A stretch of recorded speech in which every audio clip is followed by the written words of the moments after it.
বিদেশতে বাড়িতে আইসা আপনি এমন ভাবে টাকা খরচ করছেন, আমি তো ভাবছি কোটি কোটি টাকা ইনকাম করে আইছেন আপনি। এই 5 বছর তুই বিদেশে কি করছস? ঘোড়ার ঘাস কাটছস? সৌদি থেকে 2 হাতে টাকা কামাই আসছি। এই 6 মাস গ্রামে থাকবো, খাবো, ফুর্তি করবো, ঘুরবো, মজা করবো, আর 2 হাতে টাকা উড়াবো। দেখো দেখো সব কিছু হয়ে গেছে রঙিন, এসে গেছে এসে গেছে। আপনার কি মনে হয় এই সাইজের একটা মানুষ একটা বড় মাছ নিয়ে বাড়ি পর্যন্ত হাইটা যেতে পারবো? এক কাম করেন, মাছ ফেরত লন, 500 টাকার জায়গায় আমি আপনার 1000 টাকা দেবো। আরে মদিন ভাই কেমন আছেন? বান্ডেল থেকে বলছ না কেমন আছি?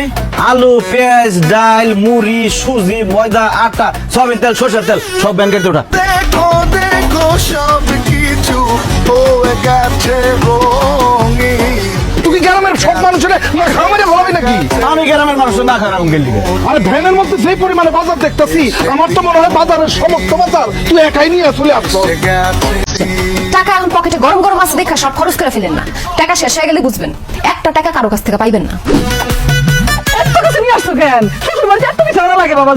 আমি সৌদির বাদশা মোহাম্মদ বিন সালমানের কোম্পানিতে চাকরি করি। আমি শ্বশুর বাড়িতে কম জিনিসপত্র নিয়ে আসতে পারি? কোন আম্মা?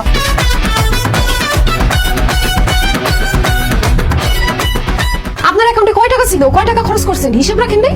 6-7 লাখ টাকার মতো ছিল। বিদেশতে বাড়িতে আইসা আপনি এমন ভাবে টাকা খরচ করছেন, আমি তো ভাবছি কোটি কোটি টাকা ইনকাম করে আইছেন আপনি।